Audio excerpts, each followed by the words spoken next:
الرجيم بسم الله الرحمن الرحيم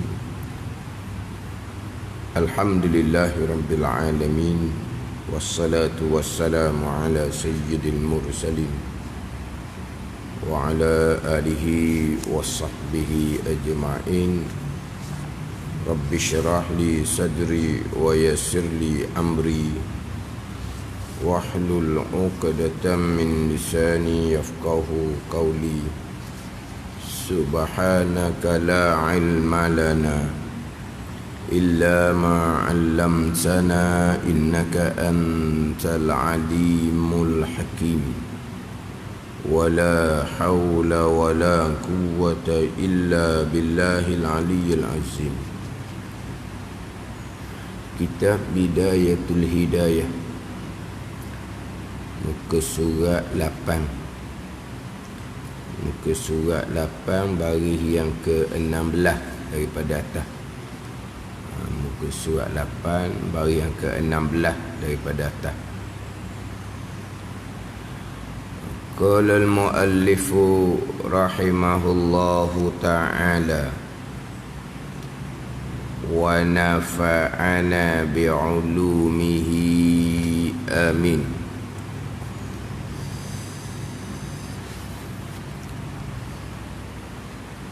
Dan telah membilang yang ampunya karangan Tuan Matan Ummil Barahin Syekh Sanusi, ampunya karangan, ampunya kitab Matan Ummil Barahin Syekh Muhammad bin Yusuf As-Sanusi Al-Hasani. Itu ampunya karangan Matan Ummil Barahin. Adapun ampunya karangan kitab Bidayatul Hidayah adalah Syekh Muhammad Zain, ulama Aceh, guru kepada Syekh Daud Al-Fatani, guru kepada Syekh Abdul Samad Al-Falimbani. Syekh Muhammad Zain ampunya karangan Bidayatul Hidayah. Kemudian ampunya karangan Matan Ummil Barahin Syekh Muhammad bin Yusuf As-Sanusi. Ampunya karangan ni tuan kitab lah.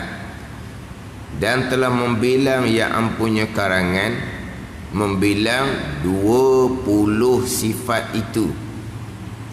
20 sifat itu, 20 sifat yang wajib atas mukallaf mengetahui dan berpegang secara tafsil. Membilang dengan kata ampunya karangan Syekh Sanusi, wahiyal wujudu wal kidamu wal baqa'u wa mukhalafatuhu lil hawadith wa qiyamuhu binafsih. Nak tafsirkan makna qiyamuhu binafsih, la yaftakiru ila mahallin wala ila mukhassisin. Hak ni hak dalam Matan Ummi Barahin.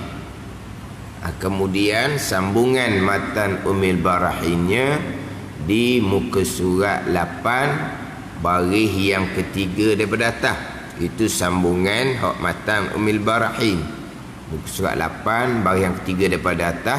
Sambungan dia wal wahdaniyatu.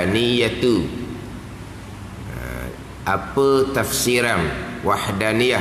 Ai la saniya lahu ta'ala fi zatihi wala fi sifatihi wala fi af'alihi. Jadi qiyamuhu ta'ala binafsih didatangkan pengertian dia, ay la yaftakiru ila mahallin wala ila mukhassisin.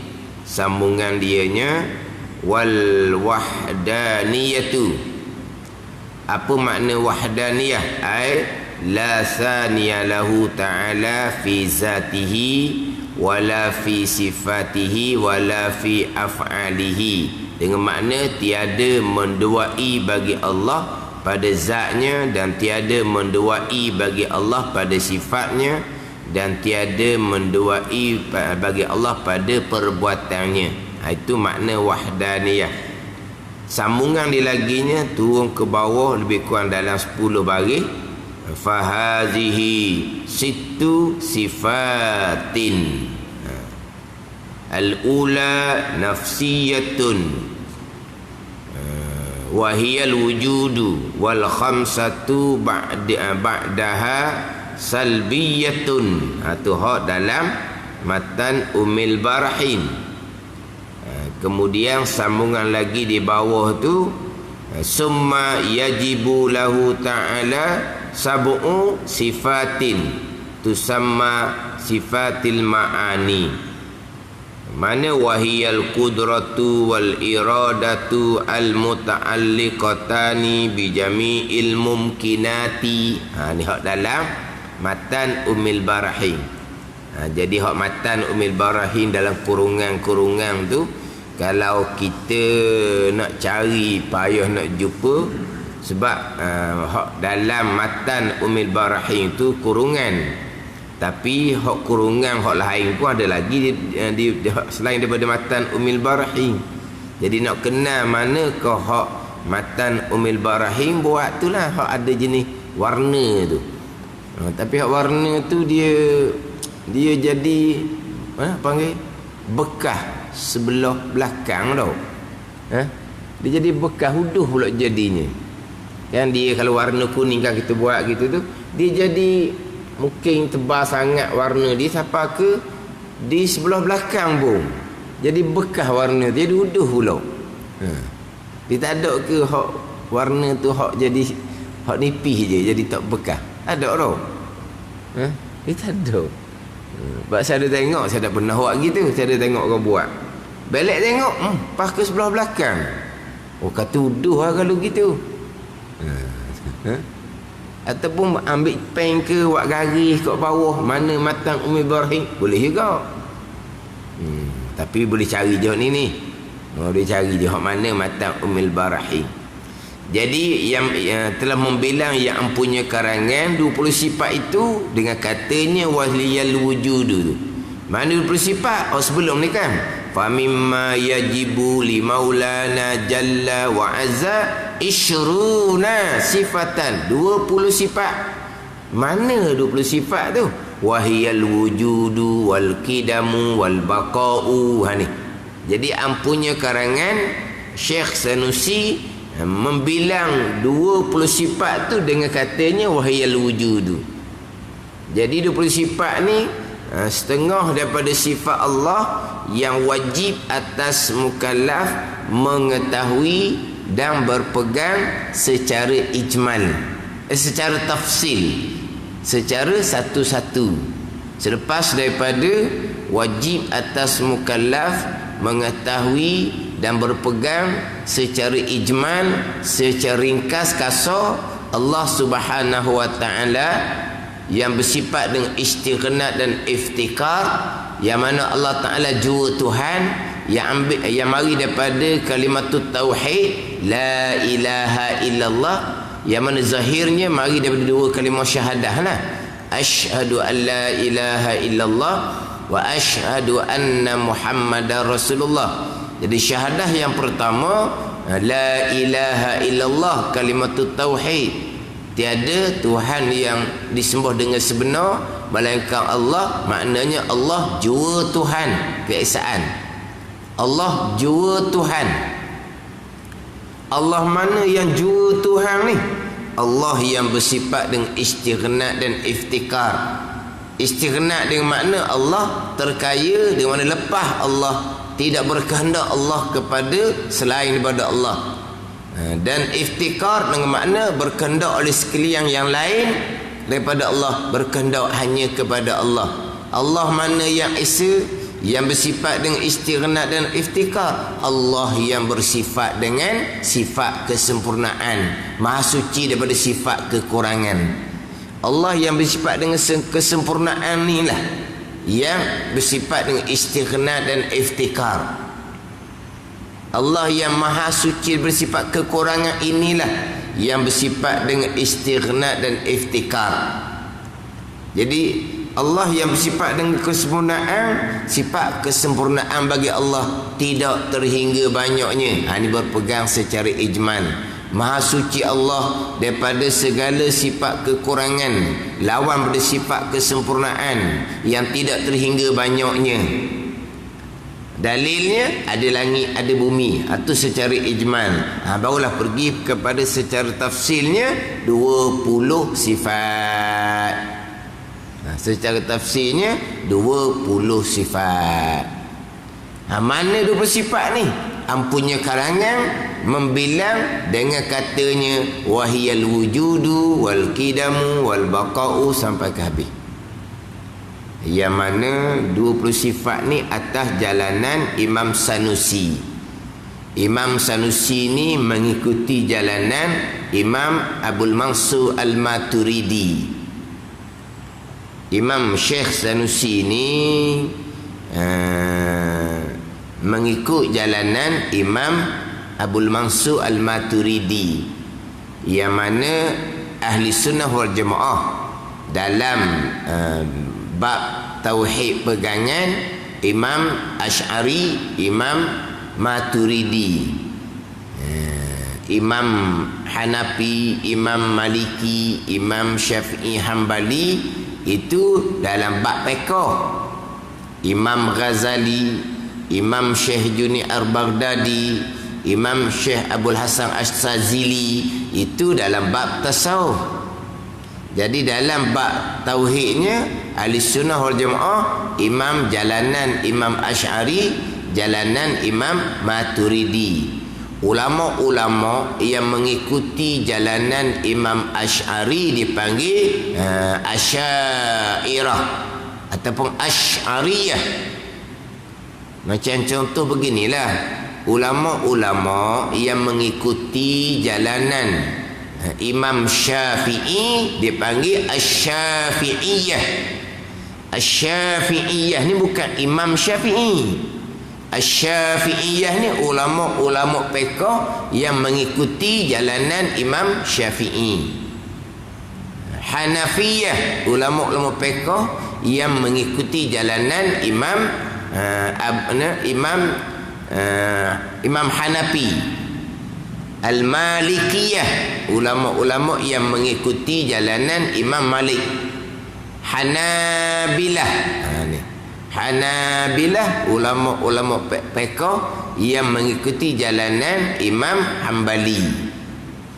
Jadi ulama-ulama tauhid yang mengikuti jalanan Imam Asy'ari dipanggil Asy'ariyah. Puak Asy'ariyah ataupun Asy'ariyah. Kalau ulama-ulama tauhid yang mengikuti jalanan Imam Abul Mansur Al-Maturidi dipanggil Al-Maturidiyah. Puak Asy'ariyah, puak Al-Maturidiyah. Ni kita kena tahu jugalah. Kalau kita dengar-dengar tu siapa dia? Siapa pula puak Asy'ariyah ataupun Asy'ariyah? Mana pula puak Al-Maturidiyah? Puak Al-Maturidiyah ni ulama-ulama tauhid yang mengikuti mazhab. Mazhab tu bahasa Arab, jalanan tu bahasa Melayu. Mazhab Imam Abul Mansur Al-Maturidi. Imam Abul Mansur Al-Maturidi. Jadi ulama tauhid yang mengikuti mazhab ataupun jalanan Imam Abul Mansur Al-Maturidi panggil Al-Maturidiyah. Di antara Al-Maturidiyah adalah Imam Muhammad bin Yusuf As-Sanusi, ampunya matan Ummul Barahin yang kita duk ngaji ni. Jadi Imam Sanusi ni Al-Maturidiyah, mengikut mazhab imam-imam tauhid ke, fiqh ke, tasawuf ke, mengikut mazhab ataupun jalanan imam-imam yang muktabar. Kenapa tak ikut Al-Quran dan hadis? Kenapa nak ikut mazhab Hanafi, mazhab Maliki, Syafi'i, Hambali? Jalanan Imam Hanafi, Maliki, Syafi'i, Hambali, mazhab Quran hadis lah. Kenapa nak ikut mazhab imam-imam muktabar ni? mazhab imam-imam muktabar ni sama ada dalam pegangan, dalam fiqh dan tasawuf, mazhab Quran hadis nah. Kalulah mazhab Hanafi, Maliki, Hambali, Syafi'i ini tidak mengikuti Al-Quran dan hadis, itu agama baru. Bila tak ikut Quran hadis, dalam bab pegangan tak ikut Quran hadis, dalam bab fiqh tak ikut Quran hadis, dalam bab tasawuf tak ikut Quran hadis, itu bukan agama Islam gitu. Itu agama lain lah. Apa dia ni? Sebab sumber agama Al-Quran dan hadis. Tiba-tiba kamu mengikut mazhab jalanan Imam Hanafi, Maliki, Hambali, Syafi'i, kamu tak ikut Al-Quran dan hadis, maknanya orang yang berkata seumpama ni beranggapan hak mengikut imam-imam muktabar ni tidak ikut Al-Quran dan hadis, maknanya bukan agama Islam lah. Ada ni. Bukan agama Islam lah. Sebab apa? Sebab agama baru yang direka oleh Imam Hanafi, oleh Imam Maliki, Imam Syafi'i, Imam Hambali lah kalau gitu kau. Sekarang ni mazhab ni ada aliran-aliran yang diasaskan oleh imam-imam muktabar yang pemahamannya Al-Quran dan hadis. Pemahamannya Al-Quran dan hadis. Pada ni. Cuma dalam bab fiqh lah yang banyak pandangan yang berbeza. Dalam bab pegangan ni tak banyak. Walaupun jalanan Imam Asy'ari, walaupun jalanan Imam Maturidi pun ada beberapa perkara yang bukan usul lah, yang bukan usul umbi kepada bab pegangan. Pada ni hak banyak berbezanya dalam bab fiqh. Bab fiqh pun ada yang ijma'. Hak ijma' macam sembahyang 5 kali tu ijma' lah, rakaat sembahyang tu ijma' lah. Tapi banyak juga dalam perkara-perkara fiqh ni yang khilaf ulama, pemahaman mereka daripada ayat Al-Quran dan hadis Nabi sallallahu alaihi wasallam. Yang mana kita mudah buat ceritanya fiqh lah. Yang terkadang timbul timbul tanda tanya lah kita orang awam ni. Quran satu, Nabi seorang, kenapa jadi 4 mazhab? 4 mazhab pula ada kaitan. Ada kaitan 4 mazhab ni. Imam Ahmad bin Hanbal murid kepada Imam Syafi'i, Imam Syafi'i murid kepada Imam Malik, dan murid kepada Imam Hanafi. Tak lari mereka ni ada kaitan. Tapi kenapa berbeza? Berbeza ni pemahaman. Memang Al-Qurannya satu.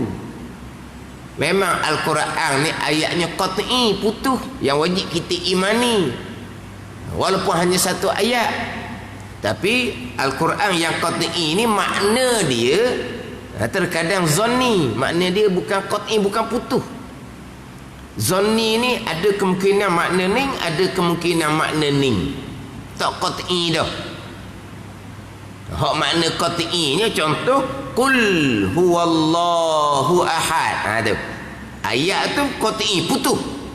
Ayat Al-Quran kalamullah. Makna dia qat'i, putus juga. Allah Tuhan yang esa. Pada ni.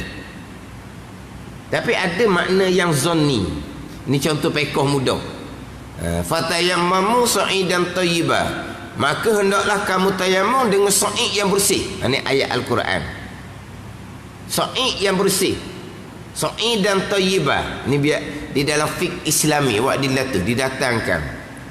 Al-Qurannya satu, nabinya seorang. Kenapa kau timbul mazhab-mazhab yang berbeza? Dia pun datanglah beberapa beberapa hujah dia lah. Di antaranya kerana dari segi lughah dia bukan satu makna. Dia bukan satu makna. Dia lafaz yang mushtarak. Satu lafaz tapi ada 2-3 makna. Dapat lafaz yang mushtarak. Makna satu perkataan tapi keluar banyak makna. Kita bahasa Melayu ni apa? Satu perkataan Tapi bukan satu makna, kena tengok ayat lah. Bukan satu makna, tengok ayat. Ayat ni nak letak makna ni, ayat ni nak letak makna. Dia panggil lafaz yang mushtarak. Jadi sa'idan ni lafaz yang mushtarak. Ada dua makna. Satu makna sa'idan ni turabun lahu ghubar, tanah yang ada debu. Tu mazhab Syafi'i tu pakai. Tapi guru kepada Imam Syafi'i, Imam Malik pakai sa'idan adalah martafa'alal ardi, barang yang ada atas muka bumi. Debu di antaranya, dan sunat pakai debu. Itu pandangan Imam Malik. Debu boleh, batu boleh, tiang boleh, latar boleh, dinding boleh, tepuk lagi nah. Dia ke mana pula tu? Sa'id ni benda yang ada atas muka bumi. Dah tadi kata sa'id ni, ni tanah yang ada baginya debu, dia ada dua makna di situ. Pada ni. Itu contoh nak cerita kalau bab pekah. Sa'id dan Tayyibah ayat Al-Quran. Qat'i ni putus ni ayat Al-Quran ni, tak boleh petikai dah. Wajib beriman dengan Sa'id dan Tayyibah ayat Al-Quran ni. Tapi makna makna pada ni. Macam kalau bicara berkaitan dengan istiwa alal arsh, summa stawa alal arsh, kemudian istiwa Allah atas arah. Istiwa alal arsh ini ayat Al-Quran yang qat'i, yang putus, yang wajib kita imani, yang berulang 7 kali. 7 kali dalam Al-Quran istiwa alal arsh. Jadi istiwa alal arsh ayat Al-Quran yang qat'i, yang wajib kita imani. Tapi makna di zanni. Sebab istiwa bahasa Arab ada belas makna, bukan 2 3. Ada belas makna. Di antara makna istiwa adalah julus, qu'ud, istiqrar, duduk. Itu makna istiwa. Satu daripada belas makna. Tapi ulama di seluruh jemaah tidak akan mendatangkan makna istiwa kepada julus ataupun qu'ud, duduk. Itu bukan di seluruh jemaah. Ni istiwa ni. Istawaitu alal kursi ni. Istawaitu alal kursi. Aku duduk atas kerusi. Itu istiwa ada makna duduk, ada makna menetap, istiqrar. Tetapi istiwa ada belas makna. Pada ni. Jadi ayat Al-Quran qat'i, tapi makna dia zanni. Tak siapa tangga qat'i dah. Mungkin makna ni, mungkin makna ni, mungkin makna ni. Apakah makna istiwa alal arsh? Ulama salaf serah makna kepada Allah. Serah makna kepada Allah. Jangan duk bermakna-makna lah. Letak istiwa alal arsh dah lah. Ada ulama yang letak makna yang selayaknya. Mana apa? Ini istiwa dengan mana irtifa'ulu. Mana? Tertinggi.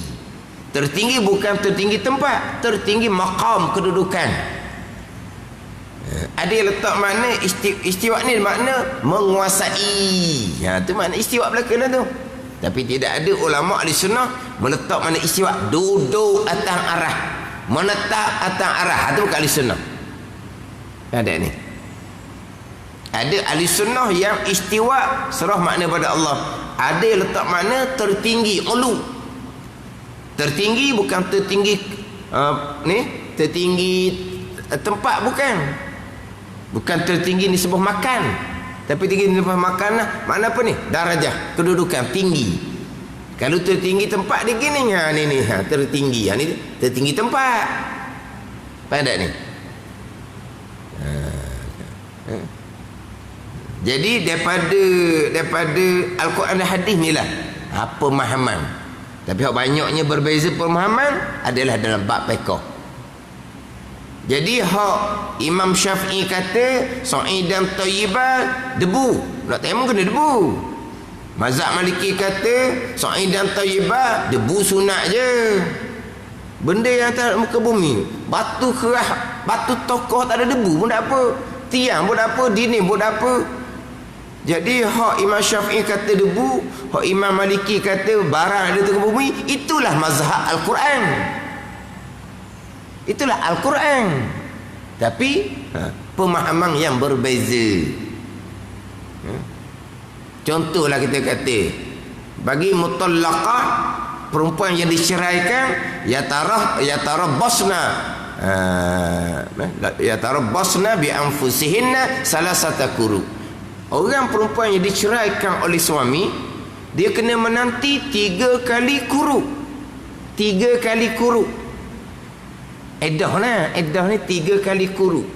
Tapi qar'in ni bahasa Arab ada makna suci dan ada makna haid. Qar'in. Jadi mazhab Syafi'inya, perempuan yang diceraikan iddahnya 3 kali haid, 3 kali suci. Mazhab Hanafi 3 kali haid. Beza dua-dua tu. Bezalah. Kalau pakai mazhab Hanafi, boleh kepada mazhab Syafi'i dulu lagi minang. Sebab dia cepat sikit habis dah. 3 kali suci dengan 3 kali haid. Cepat 3 kali suci habis dah. Nak mana 3 kali haid? Tak, kenapa mazhab Syafi'i 3 kali suci, mazhab Hanafi 3 kali haid? Sebab Al-Quran menyebut salah satu quru. 3 quru, dah 3 quru. Qar'in ni bahasa Arab ada makna suci, ada makna haid. Ni mana apa ni? Salah satu quru adalah ayat Al-Quran qat'i, tapi makna zanni. Mungkin makna 3 kali suci, mungkin makna 3 kali haid. Sebab apa? Bahasa Arab boleh belaka tu. Mana kalau 3 kali suci, haid yang 3 boleh nikah dah. Haid yang 3 boleh nikah dah. Kalau 3 kali haid, haid yang 3 tu tak boleh nikah lagi, kena tunggu kering barulah boleh nikah. Jadi kalau haid yang 3 tu 7 hari, jadi orang mazhab Hanafi ni lambat 7 hari lah habis dah. Jadi kalau gitu kok, masuk haid yang 3, orang mazhab Syafi'i boleh pergi pinang dah. Orang mazhab Hanafi tak boleh lagi tu, ada iddah lagi tak ada. Bukan pergi pinang, pergi nikah. Pinang boleh orang pula, pergi nikah. 3 kali haid yang ketiga je, kalulah orang lelaki ni boleh pergi nikah dah dengan puan ni.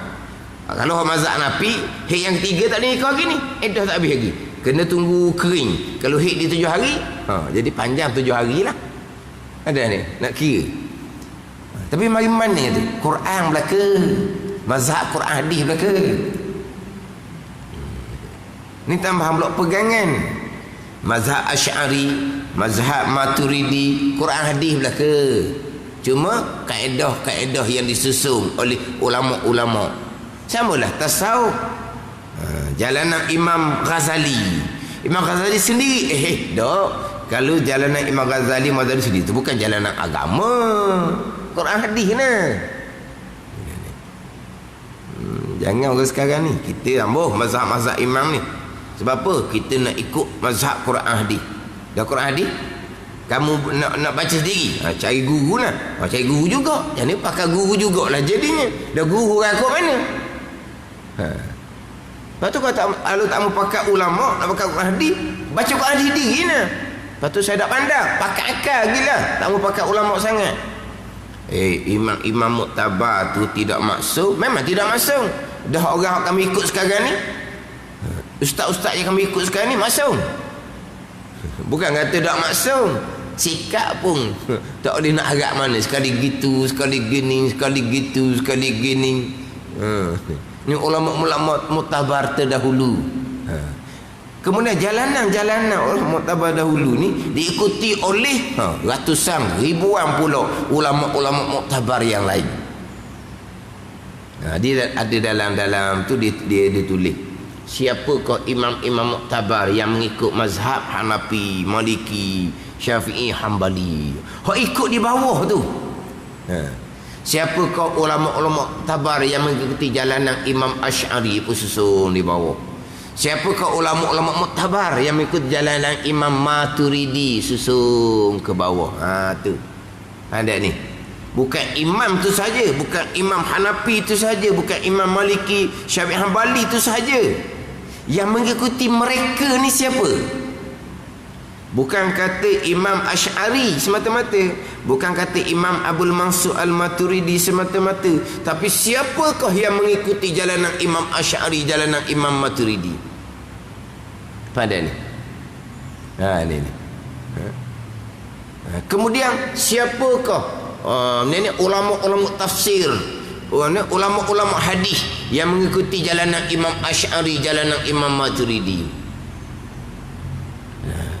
Siapakah para-para qurra yang mengikuti jalanan Imam Asy'ari, jalanan Imam Maturidi? Ada ni. Jadi kalau kita nak ikut Al-Quran dan hadis, ulama-ulama muktabar ni sama ada jalanan Imam Asy'ari ataupun jalanan Imam Maturidi.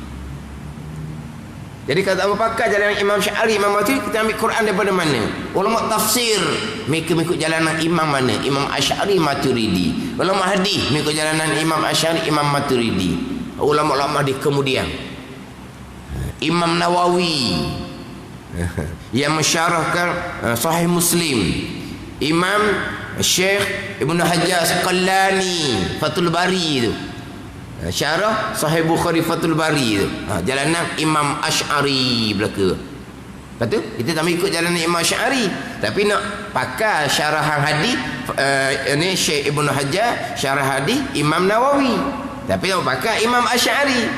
Imam Asy'ari akidah dia salah, mana Imam Nawawi akidah salah lah. Syekh Ibnu Hajar Asqalani pun salah lah. Pada ni tak ada nak lari. Nak pergi pada Al-Quran ke, nak pergi pada hadis ke, tak lari. Pegangan ulama-ulama kemudian sama ada jalanan Imam Asy'ari atau jalanan Imam Maturidi. Dan Asy'ari Maturidi ni guru mereka ni adalah ulama salaf.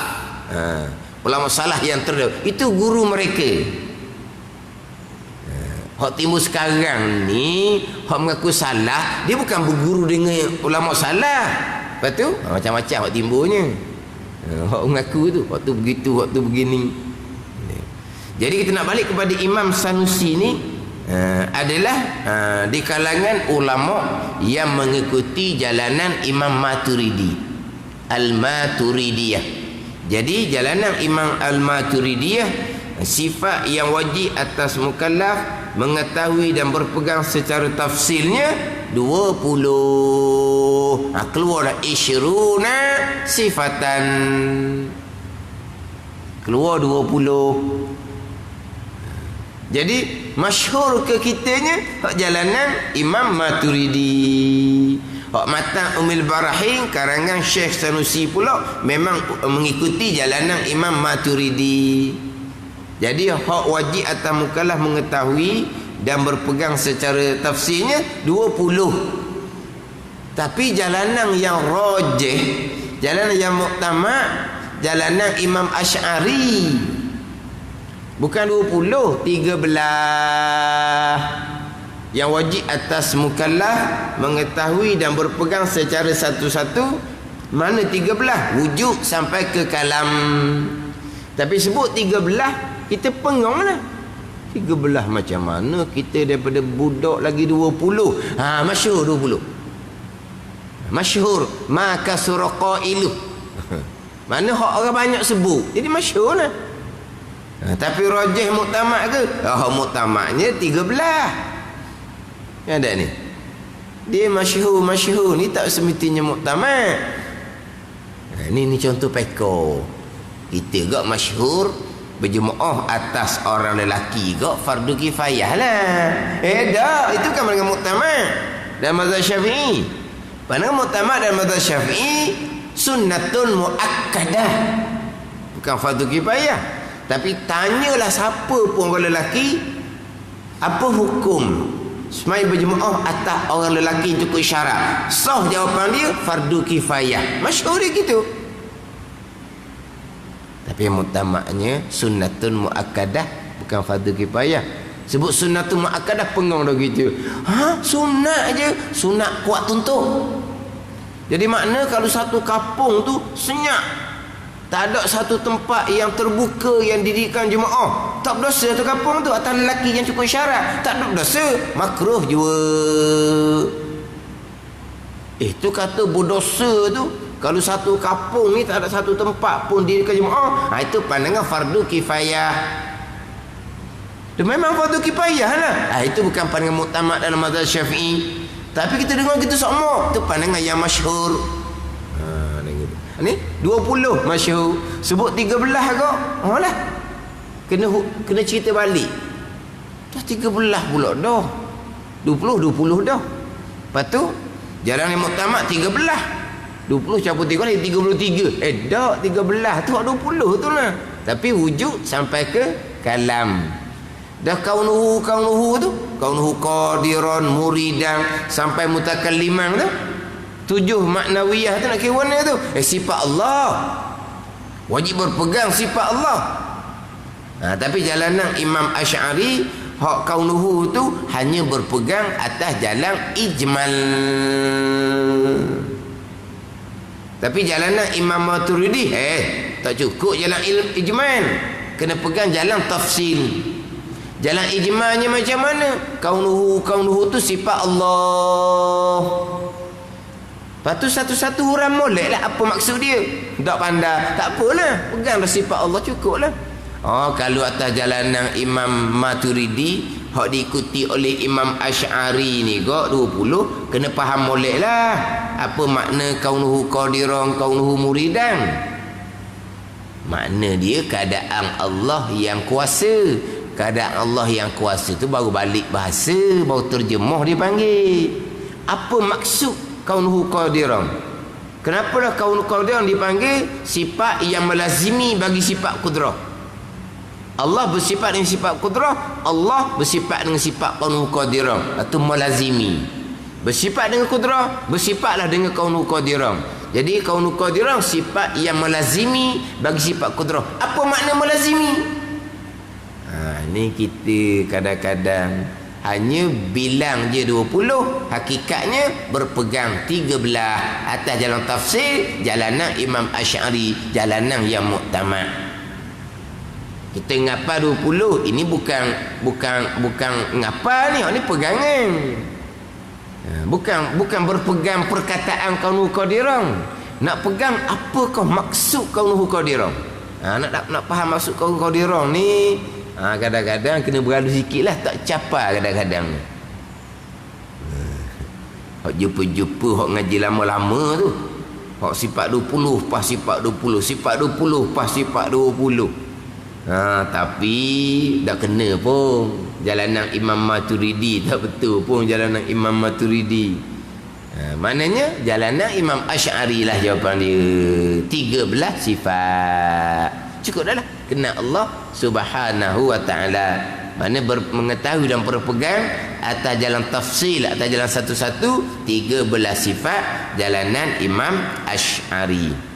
Tapi masyhur di kitanya jalanan Imam Maturidi, Imam Sanusi adalah ulama tauhid yang mengikuti jalanan Imam Maturidi lah, Al-Maturidiyah Imam Sanusi 20. Dia 13 20 ni dia bahas dia panjang lah. Dia kenapa khilaf? Dia khilaf pada umbi lagi. Khilaf pada umbi itulah dalam kitab Bidayatul Hidayah ni dak cerita rasanya. Hak dalam kitab hak malam di Masjid Gunung Bila, Aqidatun Najib syarah Matan Umi Ibrahim juga. Situ dia datangkan. Kenapa kau timbul khilaf antara 13 dengan 20 sifat? 13 dengan 20 sifat ni timbul khilafnya di mana? Dia khilaf di umbi. Hak ni bicara panjang pula ni. Khilaf di umbi. Hak khilaf di umbi ni kadang-kadang kita orang mengajar pun pening lagi ya. Khilaf di umbi ni al-asya', segala perkara ni ada berapa bahagian? Segala perkara sama ada yang qadim, zat dan sifat Allah, sama ada yang baru, zat dan sifat makhluk ni. Segala perkara ni ada berapa bahagian? Ada yang pertama, perkara yang ada. Perkara yang ada. Zat Allah ada yang sedia kala. Zat makhluk ada yang sedia kala. Sifat kudrah ada yang sedia kala. Sifat kudrah makhluk ada yang baru. Ada perkara yang makdum, tak ada perkara ni. Tak ada. Cuma sungguh je. Tapi tak ada. Ni payah nak faham pula. Yang ketiganya ada perkara yang dipanggil amrun i'tibariyun. Perkara yang bahasa kira-kira je. Tergambar di akal. Tapi nak berluar tak ada. Ni payah pula nak faham. Lepas tu ada lagi perkara ni ahwal. Satu perkara yang menengahi antara ada dengan tak ada. Ni umbi di sini. Hak timbul 13 ataupun 20. Tapi hak umbi tu lah. Kita ni kita faham cara kasar kok ada dengan tak ada. Hak pakai yang bahasa kira-kira kita pening dah, tadi nak pergi dah. Hak macam mana pula jenis bahasa kira-kira ni. Contohnya kita kata kalau sifat makhluk kok, sifat besar, sifat kecil, panjang, pendek, sifat tu ada sifat tu tak amrul iktibari je. Pandai ni. Bukan ada pun. Hak ada tu zat seumpama tu kira-kira akal kita besar. Zat bentuk seumpama tu kecil. Zat bentuk seumpama tu panjang. Zat bentuk seumpama tu pendek. Ada tak besar kecil panjang pendek? Tak ada. Kita pening lalu dah. Tak ada apa tu? Jergung besar zat. Jergung besar tu zat. Jergung besar tu zat. Besar tak ada. Cuma amrul iktibari je. Hak adanya apa? Apa warna? Benda tokoh tak apa warna. Warna dia putih, tu sifat yang ada. Warna dia hitam, tu sifat yang ada. Pada ni. Ni baru dibahas dia umbi tu. Segala perkara ni ada berapa bahagian? 4 ataupun 3. Ada timbullah khilaf berkaitan dengan 13 sifat ataupun 20 sifat.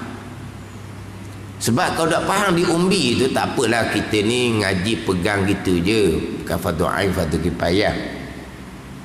Apabila pergi kepada dalam ni dia akan bicara, dalam Faridatul Fard dia akan bicara 20 sifat, 13 sifat. 13 sifat ni atas pandangan yang menafikan ahwal dipanggil. Menafikan ada perkara yang menengahi antara ada dengan tak ada. Ada tak boleh kata, tak ada boleh kata. Ahwal ni kaunuhu qadiran. Jadi atas kau yang menafikan ahwal, bukan menafikan sifat kaunuhu qadiran. Mana apa ni? Mereka tidak letak kaunuhu qadiran ni wajib berpegang atas jalan tafsir, atas jalan ijma cukup. Ada orang bawa jalanan sifat 13, dia tolak sifat kaunuhu qadiran. Tak boleh tu ijma. Allah bersifat kaunuhu qadiran. Keadaan Allah yang kuasa tu ijma. Mu'tazilah pun berpegang keadaan Allah yang kuasa. Ada ni. Cuma sama ada kaunuhu qadiran, keadaan Allah yang kuasa ni wajib mengetahui dan berpegang atas jalan tafsir. Jadi 20. Ataupun kaunuhu qadiran ni sifat Allah, ijma' ulama, tapi tidak wajib berpegang atas jalan tafsir, hanya berpegang atas jalan ijma'. 13 sifat. Bukan tolak kaunuhu qadiran sebagai sifat Allah. Bukan kalau tolak kaunuhu qadiran sebagai sifat Allah serta menyabitkan lawan, menyatakan keadaan Allah yang lemah, jatuh kafir lalulah. Pada ni. Jadi dia ni untuk orang yang menghurai lah, dia kena faham sini, faham dia umbi. Pandangan yang menafikan ahwal, pandangan yang menyabitkan ahwal. Ahwal tu sifat kaunuhu qadiran sampai kaunuhu mutakalliman. Menafi, menolak ahwal ni bukan menolak kaunuhu sifat Allah, bukan sama sekali. Tapi bagi mereka nya tak ada ahwal, yang adanya amrul iktibari. Dia lain lalu makna kaunuhu qadiran atas jalanan sifat ahwal, atas jalanan sifat amrul iktibari. Di orang yang berbeza. Ni keluar, adakah kaunuhu qadiran wajib mengetahui berpegang atas jalan tafsir ataupun hanya wajib berpegang atas jalan ijmal. Hak 20 wajib mengetahui dan berpegang atas jalan tafsir. Jalan sifat 13 ada wajib mengetahui dan berpegang atas jalan ijmal jua rekah. Mana apa? Kaunuhu sifat Allah, sifat kesempurnaan bagi Allah yang tidak terhingga banyaknya. Tapi nak berpegang secara tafsir kaunuhu tu lah. Tu kena pahlusi benar baru boleh faham. Kalau tidak kok kita hanya hafal saja 20. Tapi sebenarnya kita berpegang 13 wujud sampai ke kalam jalanan Imam Asy'ari. Cuma dia biasa begini, kita ni tempat yang bermazhab Syafi'i Pekoh. Dia biasanya kalau tempat yang bermazhab Syafi'i Pekoh, tauhid ni jalanan Imam Asy'ari sifat 13. Sebab Imam Asy'ari pekohnya mengikuti jalanan Imam Syafi'i. Ada ni. Kalau tempat tu pekohnya bermazhab Hanafi, biasa tempat tu barulah sifat 20. Mengikut jalanan Imam Maturidi. Sebab Imam Maturidi ni pekohnya mengikut jalanan Imam Hanafi. Ada ni. Imam Syafi'i, Imam Asy'ari. Dia imam mazhab dalam bab pegangan, tapi pekohnya mengikuti jalanan Imam Syafi'i.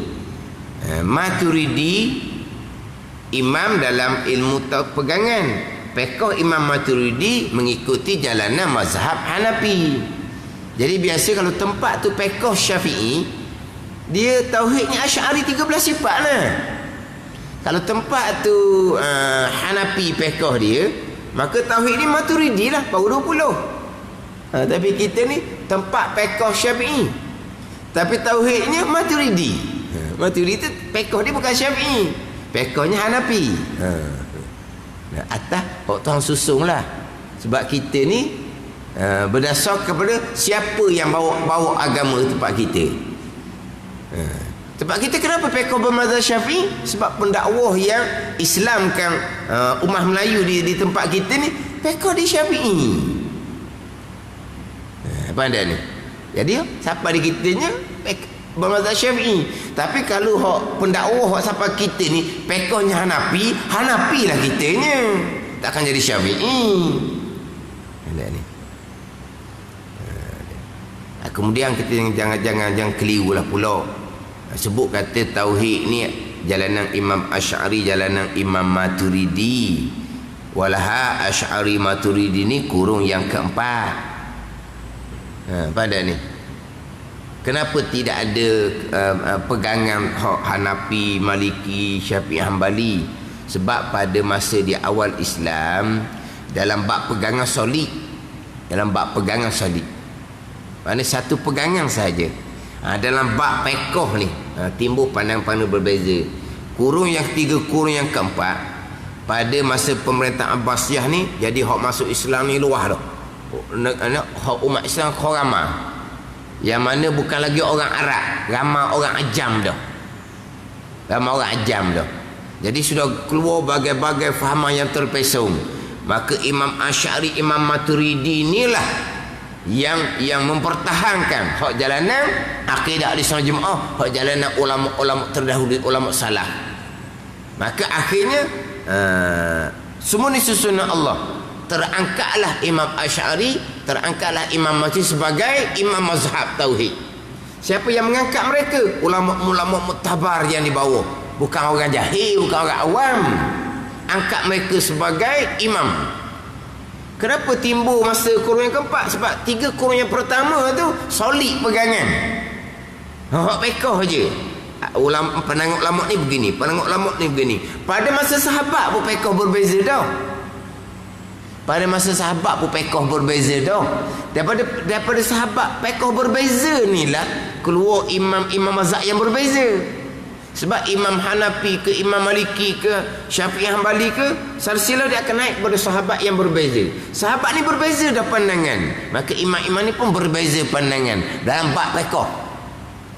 Dalam bab akidah, sahabat ke tabi'in ke tabi'in ke 3 kurun yang pertama solid.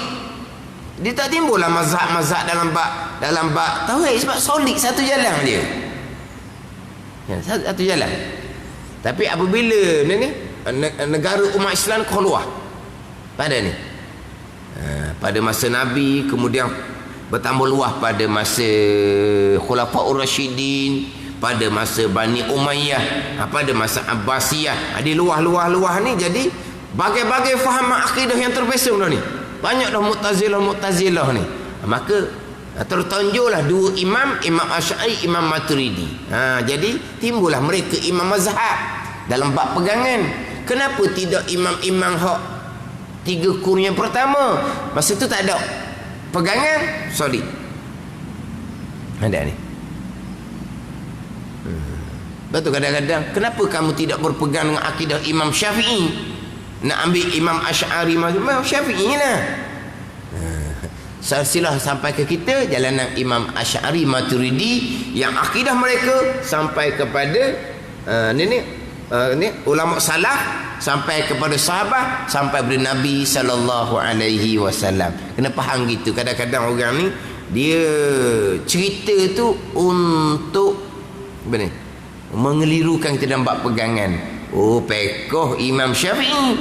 Tauhidnya tidak ikut Imam Syafi'i. Sebab tauhid sampai ke kita jalanan Imam Asy'ari, Imam Maturidi. Kenapa jalan Imam Syafi'i dapat kita? Sebab masa tu solid dalam bab pegangan.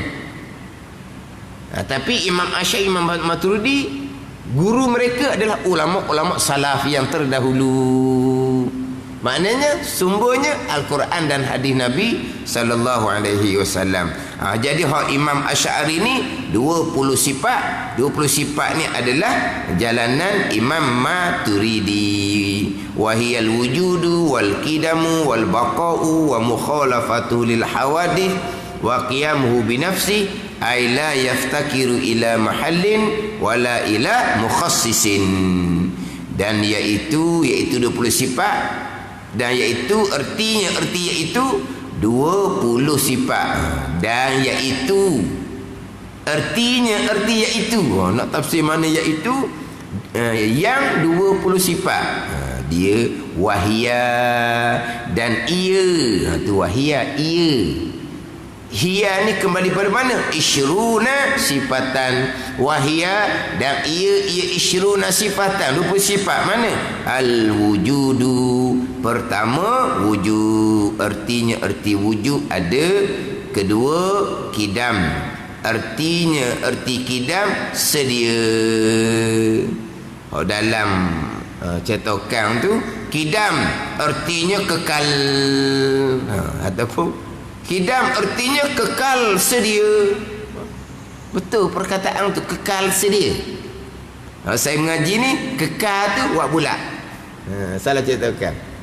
Sedia itulah. Tidak ada permulaan. Sedia tu boleh terjemah kekal sedia. Tak boleh tau. Saya mengajinya hak kekal tu buat bulat.